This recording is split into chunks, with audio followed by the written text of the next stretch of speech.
Hello everyone, ഇന്ന് നമുക്ക് 2 കേക്കായിരുന്നു ഉണ്ടായിരുന്നത്. ഒരു ചോക്ലേറ്റ് കേക്കും പിന്നെ ഒരു ബ്ലാക്ക് ഫോറസ്റ്റ് കേക്കും ആയിരുന്നു കേട്ടോ. 2 1 kg ക്വാണ്ടിറ്റിയിൽ വരുന്നതായിരുന്നു കേട്ടോ. അപ്പോൾ നമ്മൾ ആദ്യം കേക്ക് ക്രം കോട്ടൊക്കെ ചെയ്ത് സെറ്റാക്കി വെച്ചിട്ടോ. 2 കേക്കും ഏകദേശം ഒരേപോലത്തെ റെഫറൻസ് പിക്ക് ആയിരുന്നു കേട്ടോ. 2 ഏകദേശം ഒരേപോലത്തെ ഡിസൈൻ ആയിരുന്നു.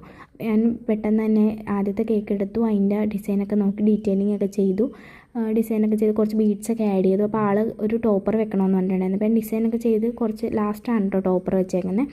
ആൻഡ് സെക്കൻഡ് കേക്കിന് കുറച്ച് ചോക്ലേറ്റ്സൊക്കെ ആഡ് ചെയ്യാനുണ്ടായിരുന്നു. അപ്പോൾ അതിൻ്റെ മോൾഡിൽ ചോക്ലേറ്റൊക്കെ ഒഴിച്ച് വെച്ചു.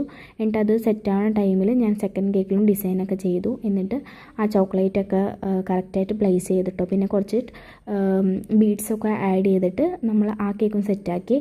അപ്പോൾ ഫസ്റ്റ് കസ്റ്റമർ നമുക്ക് റിവ്യൂ ഒക്കെ ഇട്ടിട്ടുണ്ടായിരുന്നു, ചേച്ചി കേക്ക് കൊള്ളായിരുന്നു കേട്ടോ, അത് ഞാനിവിടെ ആഡ് ചെയ്തേക്കാം. അപ്പോൾ കേക്ക് ഇഷ്ടമായെങ്കിൽ കമൻറ്റ് ചെയ്യുക. Okay, thank you.